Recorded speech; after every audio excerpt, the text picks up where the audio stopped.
Eu sou Débora Dias, eu tenho 26 anos e sou uma das co-vereadoras do mandato coletivo Quilombo Periférico, aqui na Câmara Municipal de São Paulo. Um mandato que estava aqui em atuação de 2021 a 2024. E sou militante do movimento negro, do movimento de mulheres lésbicas e do movimento feminista negro. Maravilha, Débora. Então, agradecer aí a oportunidade. Vamos fazer um bate-papo, então. Eu gostaria de saber, fala um pouquinho pra gente sobre os projetos de lei que vocês realizaram durante o mandato direcionado para a população lésbica de São Paulo. Boa.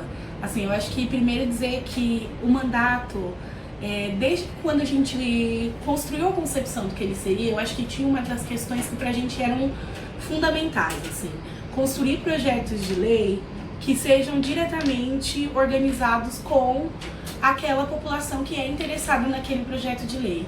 Então, todas as intervenções que a gente propôs sobre mulheres lésbicas, eu acho que é importante colocar isso na frente, porque foi uma série de militantes coletivos e militantes autônomas também, que não necessariamente estão em grupos políticos, que ajudaram a pensar e a elaborar essas políticas.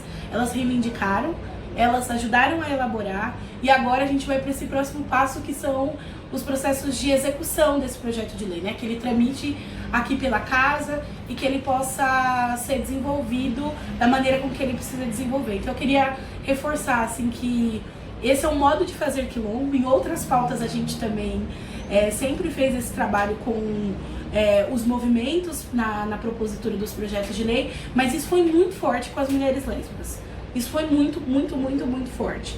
Então, o primeiro projeto de lei, a partir das rodas de conversa que eu fui chamada, das reuniões das caminhadas de mulheres lésbicas e bissexuais, do Festival da Visibilidade Lésbica, a pauta da saúde era uma coisa que ficava muito forte e gritante, assim. Então, a ausência de um atendimento digno à saúde das mulheres lésbicas, o constrangimento que mulheres lésbicas passavam, seja no seu atendimento ou quando elas exercem dupla maternidade. Então, uma série de questões, elas foram levantadas, e a gente começou a chamar o que a gente, aqui no mandato, chama de plenária. Então a gente chamava plenárias com as companheiras, com essas militantes, contatando esses grupos, para que a gente pudesse elaborar a política pública. E em 2023, a gente constrói o primeiro projeto, que seria esse da saúde.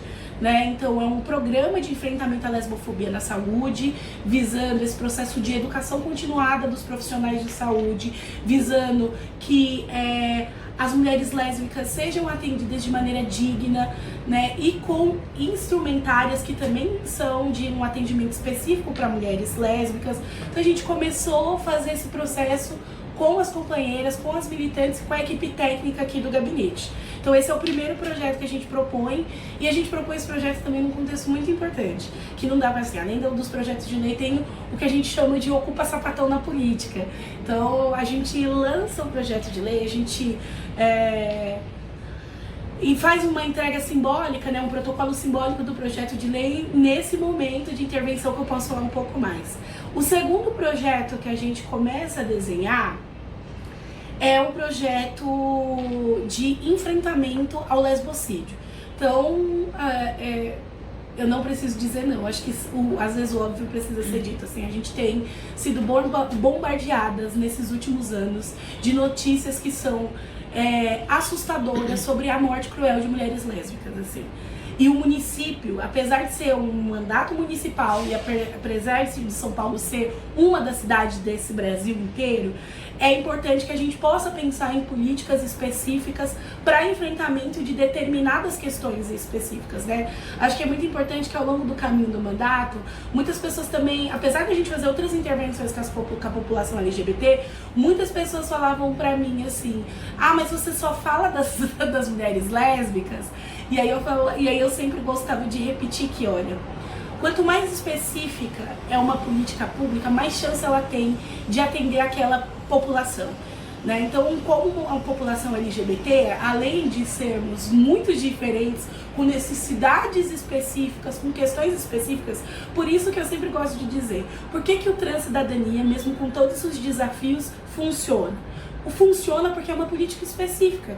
Por que um projeto de enfrentamento ao lesbocídio, a morte cruel de lésbicas, que é o que tem acontecido, precisa acontecer? Porque ele precisa atingir especificamente esse problema, né? Então, esse projeto também sai principalmente de todas as articulações movidas a partir da morte de Luana Barbosa. Eu acho que é importante dizer, porque as companheiras do Rio, da ABL, constroem um projeto de lei de data de enfrentamento ao lesbocídio, que é o 13 de abril, e aqui, junto com as companheiras e aí esse projeto se espalha pelo país, inclusive.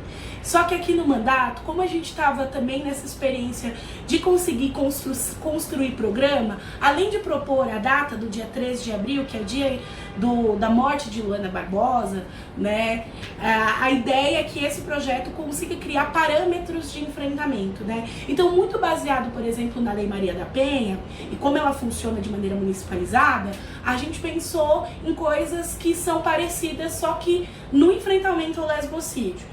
Então, um programa que desenvolve esse processo emergencial, que é o treinamento das polícias, que está relacionado ao treinamento das polícias e dos profissionais de diferentes áreas, que está na acolhida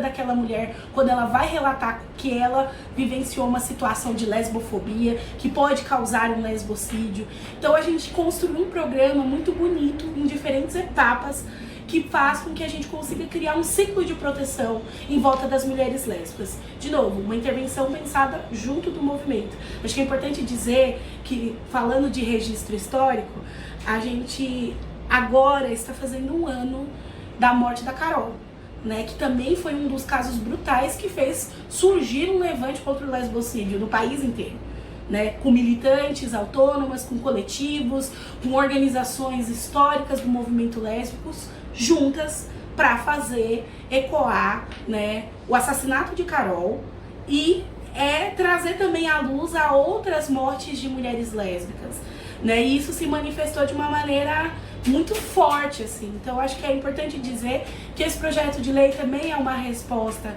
a esse processo. E o outro é muito ligado à nossa vida e memória, que é o Rua Roseli Roth.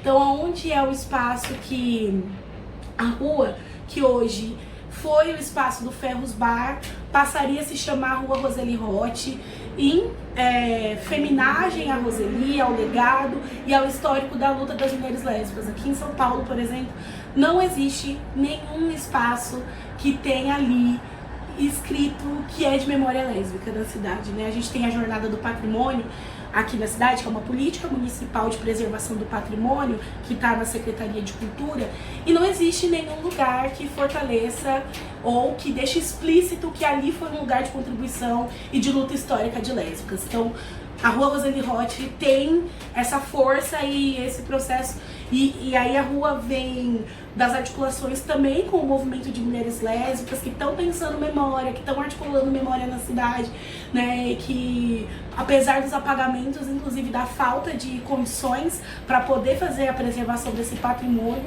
resiste nessa cidade. Então a rua também é um espaço simbólico ali, e de preservação histórica da memória da Roseli.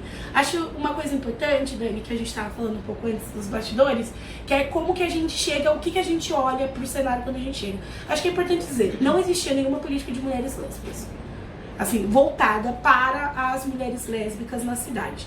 Você tem algumas intervenções de outros vereadores no passado, inclusive do mandato da Juliana Cardoso, para ter o dia da visibilidade lésbica na cidade, né? Eu acho que é importante dizer que, apesar de não ter algo específico para as mulheres lésbicas, não quer dizer que não houve resistência e organização das mulheres lésbicas para a intervenção aqui na política pública, né? Então eu acho que é importante dizer isso. Mas na cidade, a palavra lésbica, né, políticas voltadas para as mulheres lésbicas se misturam com todas as letras LGBTQIAP+, que a gente acha importante ter políticas gerais que fortaleçam a população LGBT como um todo, mas se a gente não consegue olhar as especificidades de cada uma das nossas letras, a gente acaba fazendo com que uma população ela tenha mais dificuldade de acessar mesmo a política pública existindo, né? Um exemplo disso são as visitas, né? Eu acho que além de projeto de lei, é importante contar um pouco do caminho que se desenhou nesse processo da política pública. Então, além da conversa com os movimentos das plenárias,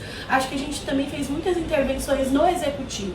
Então, nós visitamos a coordenadoria LGBTQIAP+, nós fizemos uma série de conversas para compreender como essa secretaria também enxerga esse déficit, porque somos muitas, mas por que a gente não entra no Centro de Cidadania LGBT? Porque as lésbicas são as que menos entram, porque elas são as que menos participam das atividades, mesmo tendo, né? E aí a gente percebe que esses espaços, apesar de serem espaços LGBTs, não constroem uma programação, e assim, fica tudo muito alocado no agosto.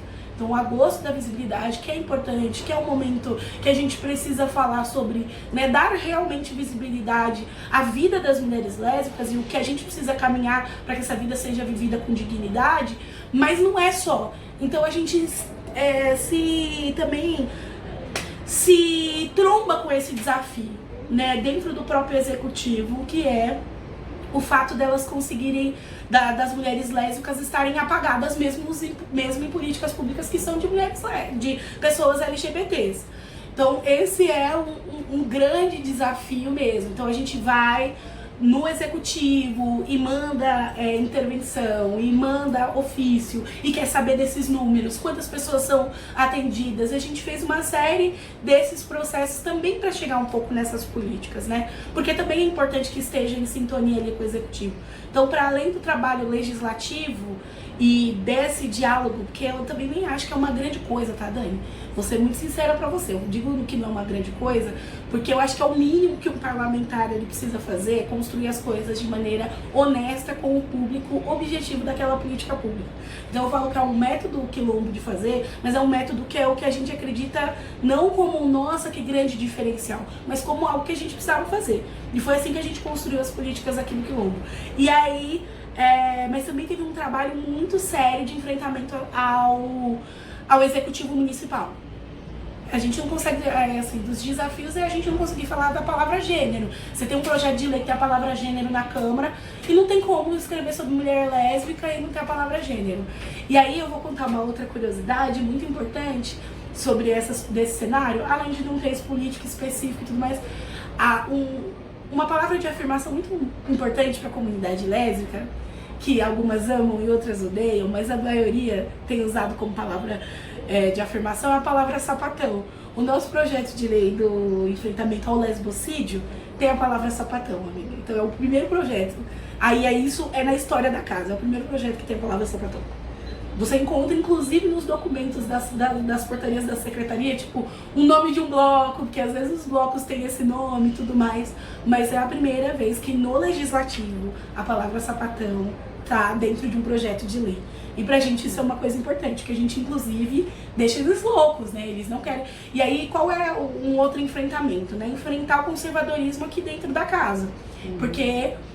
é isso, assim, a gente tem que fazer as afrontas, né? A feminagem ocupa sapatão da política, né? Colocar aquele plenário, né? Que se bobear até oração querem fazer para começar, a abertura do trabalho é sobre a proteção de Deus.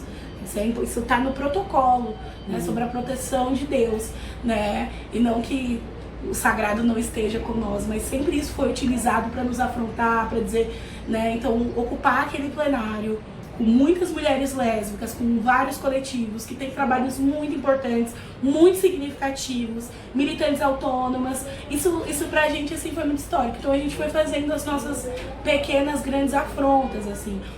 Acho que tem um outro momento importante em 2022, que nós ainda estávamos de trabalho híbrido, e a Elaine, como nossa vereadora titular, ela é a única que pode falar no plenário. E aí era o dia da visibilidade lésbica, a Elaine vai falar no plenário e ela passa um vídeo meu trazendo. Então assim, a gente foi meio que burlando as coisas também para poder fazer ecoar essa discussão e chamando a galera pro ato da visibilidade, enfim, no plenário. Isso aconteceu, né? E aí são essas afrontas e intervenções para além da construção dos projetos de lei que ao longo desse processo a gente fez aqui na casa, encher a casa de sapatão, colocar o nome do trabalho de Ocupa Sapatão na política, é fazer questão que a TV Câmara esteja aqui registrando e que seja colocada ao vivo para que todas as pessoas saibam que isso aconteceu, que é histórico, né? Porque essa, de fato, né, o Ocupa Sapatão foi a primeira atividade também direcionada especificamente para o grupo para mulheres lésbicas.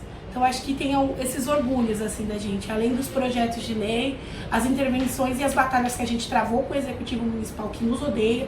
Acho que essa é a palavra, assim. Não só nesse momento, eu acho que não só nessa gestão, mas em outras gestões também, assim. Eu acho que simplesmente responder as mulheres lésbicas não vêm, pra mim é assim, chega a ser um punhal no meu coração. Porque, assim, você não se pergunta por que elas não vêm, você não tem interesse em saber por que elas não vêm, assim, como se nós não fôssemos nada. E se bobear, a gente é uma parte bem significativa da população. As mulheres são a maioria. E você pensando dentro da população LGBT, nós somos muitas. Nós somos muitas, né? Acho que a gente também, uma outra frente que para nós foi muito importante é dar apoio e visibilidade às sistematizações por pesquisadoras lésbicas. Eu acho que isso também a gente a todo momento se manteve em contato com as pesquisadoras, porque assim, isso para além do saber das nossas sapatonas, eu acho que isso é importante dizer, né, que o saber das pesquisadoras é maior do que das nossas companheiras que estão aqui na luta. Não tem nada a ver, mas eu acho que se manter também ao lado dessas companheiras foi muito importante, ouvi-las, o que elas têm pesquisado, como isso tem chegado nos territórios, né? Porque a gente tem pouquíssimas sistematizações sobre a nossa vida, então a gente precisava recorrer às nossas companheiras que estão ali fazendo a luta na academia também para escutá-las, também para entender o trabalho, né, e o que elas têm sistematizado. E a gente tem algumas companheiras assim muito incríveis, fazendo trabalhos assim, desafiando todos os processos da universidade, falando sobre mulheres lésbicas, falando sobre as nossas experiências, sobre a nossa história em diferentes campos, que eu acho fantástico.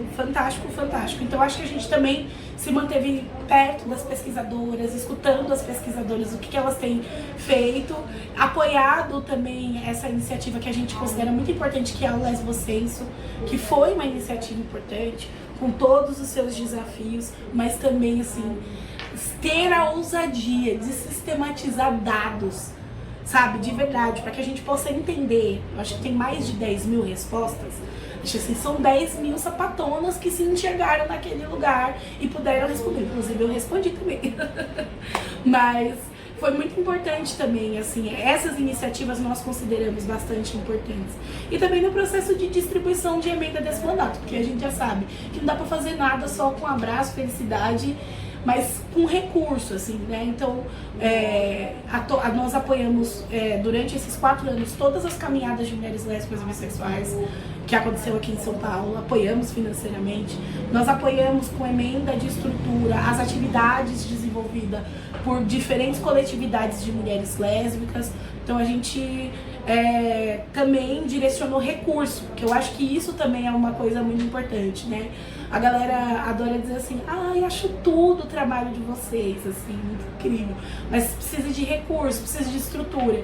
E o mandato sempre se colocou também à disposição de ser esse lugar que remanejava recursos para atividade de mulheres lésbicas, assim, sendo bem sincero, a gente mandou em valores reais, tudo bem que isso não recompensa nada, mas assim, em valores reais, assim, mais de R$500 mil direcionado para atividades de mulheres lésbicas. A gente ainda acha pouco, poderíamos ter mais, porque a gente tem um recurso de emendas parlamentares muito limitados para dezenas de problemas e muitos coletivos, mas R$500 mil dos trabalhos voltados aqui das emendas parlamentares do Quilombo foi direcionado especificamente para a atividade de mulheres lésbicas.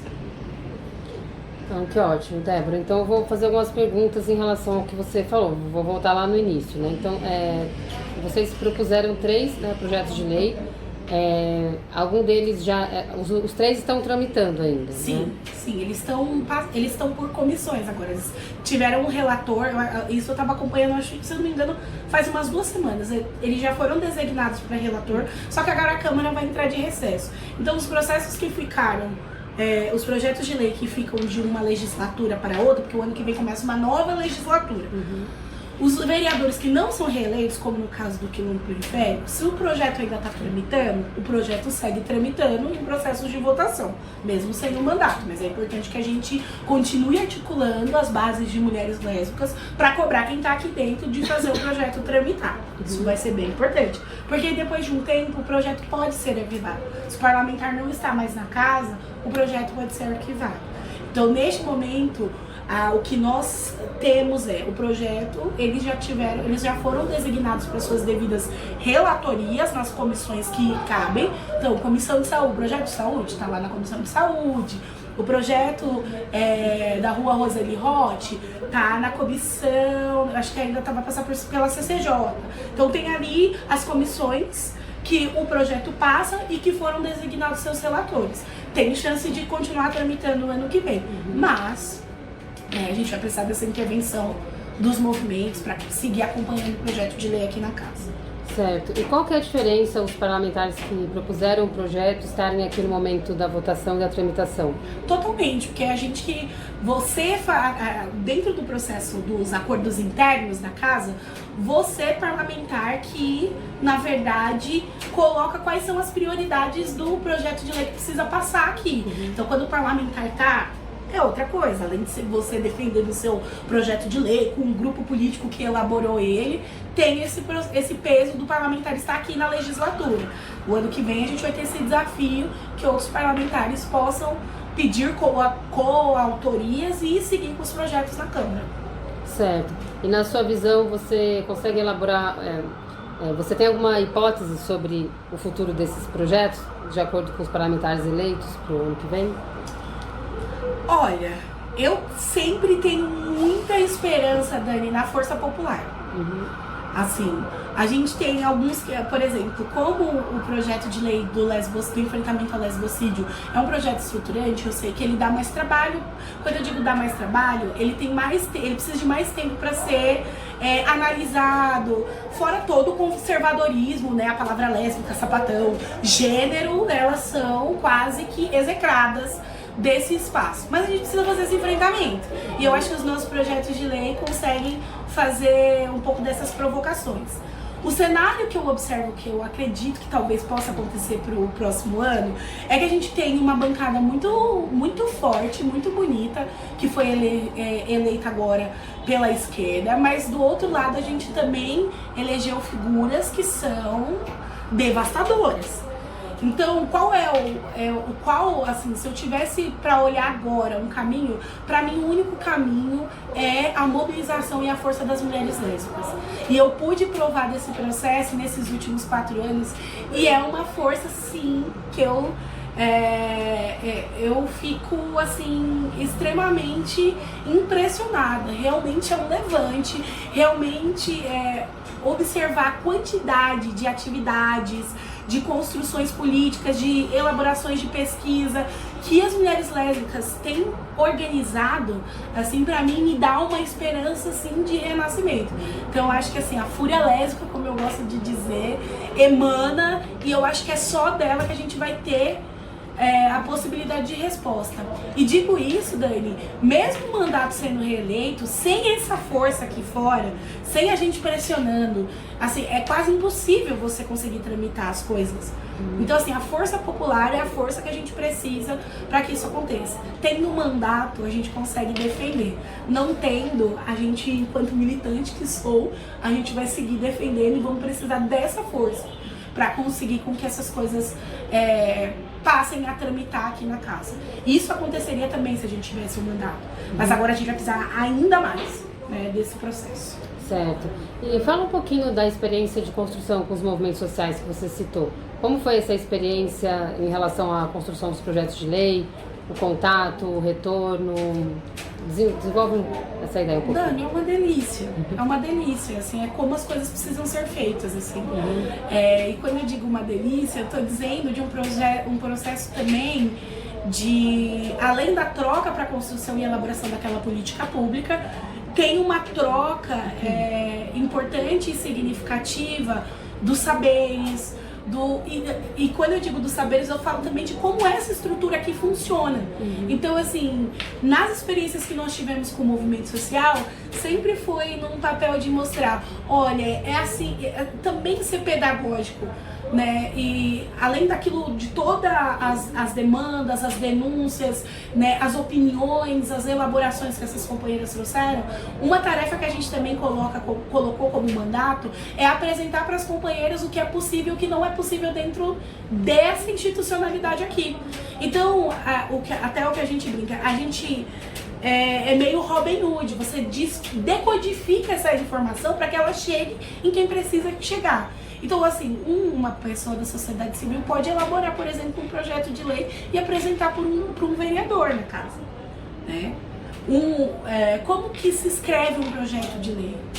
A gente revisava com as pessoas cada um dos anexos, a gente lia toda a justificativa, a gente tentava equilibrar inclusive as palavras que a gente escolhe usar, não só por conta da Câmara Conservadora, mas eu tô falando de qual é o tipo de ideia que a gente quer reafirmar aqui. E essa foi, eu acho que, uma experiência de troca muito mútua. O mandato sempre se colocou à disposição de decodificar essas coisas que a gente aprendeu aqui, nessa vivência na Câmara, e ao mesmo tempo de escutar as elaborações das companheiras para trazer aquilo que a gente gosta de dizer, às vezes, mais na subjetividade. Isso aqui é uma articulação política. Mas como que a gente transforma uma articulação política em uma política pública? E eu acho que esse exercício de troca, eu acho que foi uma das coisas fundamentais. E o enfrentamento, o movimento vem pra, assim, às vezes a gente tá até meio engessado nessa estrutura, o movimento vem para dar 2 pés no peito, minha filha. Bora acordar e fazer esse enfrentamento aí. Então, acho que essa relação, pelo menos o que eu acredito e a experiência que eu tive, e eu estava na linha de frente dessa articulação, principalmente com os movimentos de mulheres lésbicas, pra mim foi assim... Ela foi uma via de mão dupla, assim, ao mesmo tempo que a gente conseguiu elaborar essa política pública, eu fui extremamente acolhida, eu fui extremamente celebrada, assim, as minhas companheiras colocaram o nosso mandato, o nosso nome na rota da discussão LGBT da cidade. Isso foi a força dos movimentos. Isso foi a força do movimento de mulheres lésbicas. É colocar e dizer assim, olha, existe um mandato sapatão também na cidade. Foram essas mulheres que fizeram isso. Então, assim, eu sou suspeita para falar, porque eu amo como essa relação se deu na elaboração mesmo de política pública e do fato da gente também conseguir apresentar esse modo de fazer nesse tipo de institucionalidade aqui na Câmara, e como também eu fui acolhida, abraçada e sou parte desse movimento. Assim, elas levaram a bandeira do quilombo periférico até, né, todo o processo, então foi bem bacana. Ai, que ótimo. Muito bom. Não, você citou também duas questões que eu vou inserir na mesma pergunta. Uma, o conservadorismo, a dificuldade de estar aqui presente na Câmara trazendo várias pautas de luta, né? E também a falta de reconhecimento no executivo, né? Da falta de reconhecimento nas políticas públicas ali da secretaria e tudo mais. Falar um pouquinho sobre isso, sobre sua experiência nesses 2 elementos, e se você tem alguma suposição sobre por que as lésbicas estão menos representadas nas políticas atuais públicas de São Paulo em relação às outras siglas LGBT. Boa. Eu acho que tem uma questão concreta do conservadorismo, assim. Isso tá para além, inclusive, só também das pautas LGBT. Eu acho que existe um retrocesso objetivo na elaboração das políticas públicas na nossa Câmara. Por que eu digo isso? Porque palavras como gênero, sexualidade, elas são distorcidas e não importa o contexto que elas estejam. Então é nesse momento, a gente viu que alguns especialistas da ciência política e da sociologia chamam de pós-verdade, né? Nós vamos viver na pós-verdade, e isso é um elemento central aqui do debate. Se você assistir às audiências públicas, a CCJ, que é a Comissão de Constituição e Justiça, se você assiste a CCJ, se você assiste o encontro das lideranças, se você assiste uma sessão plenária, Tipo, a votação do Sampaprev, a votação das escolas charters, e você vê parlamentares batendo no peito dizendo que é rico. Assim, você vê assim, um show de horrores que por vezes assim, a gente não pode se deixar contaminar, porque a política não é isso.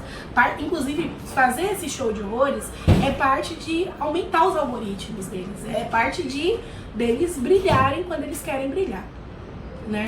Então, e isso impacta diretamente a nossa vida, assim, né? A galera tá aqui pra ver se ela recebe mais seguidores no Instagram, ao mesmo tempo que, assim, um Sampaprev acaba com um confisco de 14% de uma merendeira aposentada. É isso que eles estão fazendo, né? Então, e outras decisões como, por exemplo, não colocar na escola, quando a gente estava discutindo aqui dignidade menstrual, pessoas que menstruam, né? Para que meninos trans, pessoas não binárias, que estão nesse momento ali da vida escolar, era só, tipo, assim, não vamos usar uma palavra designadora só de gênero. Vamos pensar em pessoas que menstruam. Assim, e não era mudar a estrutura do projeto de lei, não era mudar, não, assim, é uma discussão objetiva.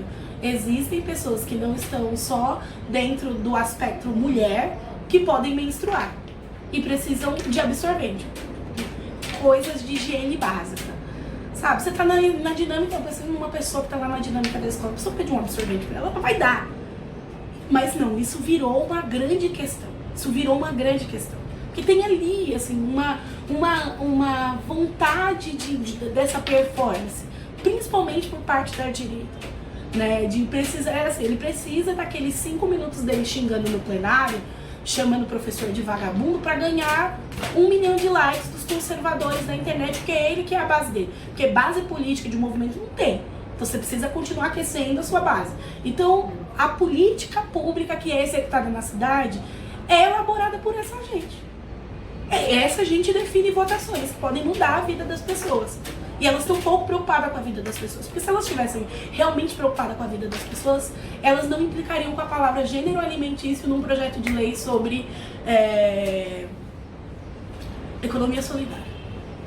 Porque foi isso que eles fizeram, por exemplo. Gênero alimentício. Então é esse nível, assim, dessa bagunça. Ao mesmo tempo que eu percebo que existe também muita reação do outro lado, assim, e uma reação que tem estrutura, assim, então assim, a gente reagiu.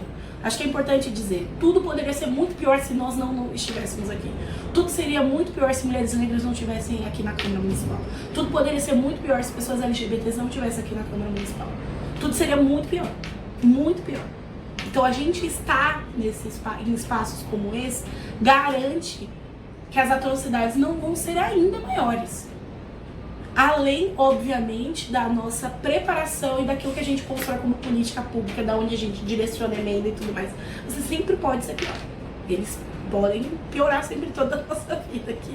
Então, por isso que eu digo que também as reações, as estratégias, a articulação política, que os mandatos progressistas e de esquerda também fazem os enfrentamentos. Assim, e vou dizer assim, respeito todos os meus colegas homens, mas se você olha o processo de enfrentamento, são as mulheres que enfrentam, as mulheres negras. Muitas vezes a minha companheira de mandato, Elaine, esteve à frente de ter que discutir, brigar com o cara assim, com o dedo na cara para poder garantir dignidade para as pessoas. Assim. É por isso que a gente está brigando. Isso parece um show de horrores, e é mesmo, mas é porque os ânimos vão para a loucura. Porque uma pessoa que se sente confortável em confiscar 14% de uma pessoa que recebe um salário mínimo, é pra gente explodir mesmo. Porque senão a gente também perde a humanidade, Dani. Acho que a gente... a política é assim mesmo, as coisas são assim. Se a gente perder esse processo, a gente perde... Se a gente perder a nossa possibilidade de se indignar quando um cara tá falando uma atrocidade, como uma mulher tá falando uma atrocidade num plenário, a gente, porque é assim mesmo o jogo da política, então a gente perdeu a humanidade na gente. Então, assim, não é normal, não dá pra gente normalizar. Não dá pra gente normalizar que é impossível discutir a palavra gênero. Não dá pra gente normalizar que é impossível, em mais de 500 anos de história da Câmara Municipal, que não exista políticas públicas objetivas para a vida das mulheres lésbicas. Então assim, a gente não pode perder essa capacidade de se indignar, porque eu acho que, como a Audre Lorde bem diz, né, a raiva, ela pode ser utilizada, né, pra gente descontar aquilo que a gente precisa, assim, né, pra dar força motriz pra nossa luta. Então, eu tenho usado a raiva pra isso. Necessária. Certo, e assim, encaminhando para uma finalização, fala um pouquinho do processo colaborativo do mandato coletivo, né? Porque essa é uma questão no Brasil que vem sendo implementada em alguns estados, e como tem sido essa experiência em termos de tomada de decisão, de vivência? Eu gosto muito, assim, eu acho que primeiro sempre é bom dizer que cada mandato coletivo ele é muito único. Ele é muito único, ele se junta por uma maneira. Não existe uma metodologia de mandato coletivo. O Quilombo Periférico, ele é um mandato que ele é coletivo não só em ter mais de um representante como vereador, que no caso a gente chama de co-vereador, mas ele é coletivo porque são forças e movimentos sociais que compõem. Então eu sou uma mulher que venho para esse mandato como militante da UNEAFRO, a Elaine como outra militante, o Júlio e o Alex como outros militantes. Então a gente vem aqui representar um movimento e não só a Débora, pessoa física. Então acho que essa é a configuração do Quilombo. Sobre o processo de tomada de decisão, aqui, dentro das coisas que a gente desenvolveu, cada co-vereador teve também bastante autonomia para desenvolver suas pautas e para usar essa estrutura do mandato. Não é suas pautas, né? São a pauta do mandato, mas assim, para desenvolver assuntos que há algum tempo a gente já trabalhava, né? No meu caso, eu sou do movimento de educação popular, dos cursinhos do movimento negro. Então, a educação popular é uma pauta muito importante para mim, a educação como um todo. Né? E eu já trabalhava esse processo, então quando eu chego aqui eu vou continuar cumprindo essa tarefa. Eu sou uma mulher sapatão, a comunidade LGBTQIAPN+, é a minha comunidade, então é intrínseco que eu também esteja, né, nessa discussão, porque é o que precisa ser feito. E isso com outras pautas, assim, e os meus companheiros igualmente. Né? E aí a nossa representação no plenário, na audiência pública é a Elaine, mas a elaboração da política que ela vai discursar é feita por nós. E quando eu digo nós, como eu disse, não é só nós como co-vereadores, mas também por esses grupos políticos que compõem o mandato, que é o movimento negro e o movimento de periferia. Então eles foram também os ajudantes de elaboração do que a gente trouxe para o plenário, para as audiências públicas, né? Assim, além da competência da companheira Elaine como vereadora, eu acho que isso também é um processo importante de dizer, mas essa elaboração do que vai ser dito, de quais políticas são prioridades, de onde a gente vai direcionar recursos, isso sempre foi compartilhado entre os vereadores e esses grupos políticos, esses movimentos sociais que nos ajudavam, né, que nos indicaram, que acreditaram que poderia se tornar isso que a gente chama de quilombo periférico. Que ótimo. Então, e para concluir, quais na sua avaliação, são os desafios agora para os próximos anos, para o próximo ano que começa, vocês não estando na Câmara, mas continuando a luta? Quais são os desafios tanto para as mulheres lésbicas como com a população negra e todas as pautas do quilombo periférico? Dani, eu vou ser até bem mais assim, eu acho que é uma coisa muito complexa, assim, saber o cenário totalmente, mas eu tenho uma provocação, na verdade, para as minhas companheiras sapatão. Inclusive, eu queria muito pro começo, assim, eu queria fazer até o final do ano, não consegui, mas queria fazer até no começo do ano que vem, um chamado aberto para todas essas companheiras que contribuíram nas políticas e tudo mais, com uma pergunta: o que as mulheres lésbicas querem para São Paulo? Essa é uma pergunta, amiga. Eu não tenho respostas, assim, mas eu tenho uma pergunta: o que as mulheres lésbicas querem para São Paulo? E eu tenho essa pergunta porque quando a gente finaliza um ciclo do mandato, eu ainda sou uma militante. Então, a minha militância, minha atuação política pela vida das mulheres lésbicas, ela não se reduz a um mandato e nem pode. E aí a gente tem 3 projetos de lei aqui, a gente tem outras elaborações, porque a gente tinha outros sonhos quando a gente estava imaginando, e eu acho que a gente precisa coletivamente se perguntar o que a gente quer enfrentar aqui em São Paulo e como que a gente quer fazer esse enfrentamento. Porque os nossos inimigos são muitos, gigantes, e às vezes até dentro da própria esquerda. Então, como que nós, mulheres lésbicas, queremos responder a essa cidade e a esse Estado que nos executa? Então, eu acho que eu não consigo desenhar todo o cenário, mas se eu tivesse um lugar para focar, Dani, seria na articulação e na incidência política de mulheres lésbicas para dentro dos parlamentos, né? Eu adoro defender o advocacy, porque eu amo, mas se fosse hoje uma elaboração que eu diria assim, as nossas entidades, os nossos coletivos, as nossas companheiras também autônomas precisam nós juntas precisamos incidir mais para dentro do parlamento, tendo mandato ou não. Quando eu digo assim, tem uma série de coisas, e eu acho que isso completa uma das coisas que você me perguntou na pergunta anterior, eu não respondi, mas eu acho que é importante, porque o que eu acho de por que mulheres lésbicas não ocupam a política, assim, porque esse espaço é completamente avesso a gente. Ele é completamente avesso a nós. E aí a gente vê esse sintoma, é isso, você tem lá no Centro de Cidadania, você olha a programação, que atividade aqui realmente chama mulheres lésbicas? Que busca ativa você está interessado em fazer essas mulheres lésbicas? Se elas não frequentam, mas quando elas frequentam, você já parou e perguntou para ela o que ela gostaria que tivesse naquele espaço? O que ela gostaria que aquele espaço desenvolvesse ao lado dela? Então, assim, não tem resposta fácil para esse processo, mas tem a falta de escuta. Eu acho que uma das principais processos que fazem com que as mulheres se afastem, as mulheres como um todo, mas eu acho que principalmente as mulheres lésbicas, é a falta de escuta. Porque a gente sempre chega, às vezes, nos espaços que são construídos de maneira orgânica por mulheres lésbicas e a gente quer catequizar esse espaço para que ele se torne algo engessado ou no molde daquilo que a gente entende como tradicional de construção política. Aí você tem as meninas lá na quebrada fazendo um slam, e aí só tem sapatona. E aí você não reconhece aquilo como um espaço de construção de mulheres lésbicas. Aí você tem companheiras que são autônomas, que escrevem, que estão fazendo elaborações, e você não reconhece aquilo como espaço de mulher lésbica. E eu acho que isso é um problema muito significativo e que faz com que a gente se afaste. As pessoas gostam de dizer muito nas discussões que tem muito a ver com linhas feministas que mulheres lésbicas ou algumas mulheres... Eu não acho que esse é um problema lá da política pública, não. Eu acho que as mulheres lésbicas não vão ser de cidadania, porque quando elas frequentam, ninguém quer saber o que elas querem ali. Ou por que elas precisam. Elas vão lá, às vezes retiram uma cesta básica, vai embora, porque ela não consegue nem se identificar com aquele espaço.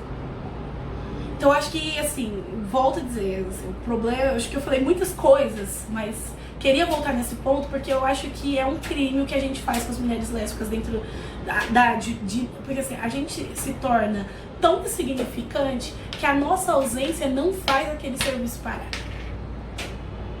A nossa ausência na UBS, já se perguntou quantas vezes, por que uma população, você atende 150 mil pessoas naquela macro região?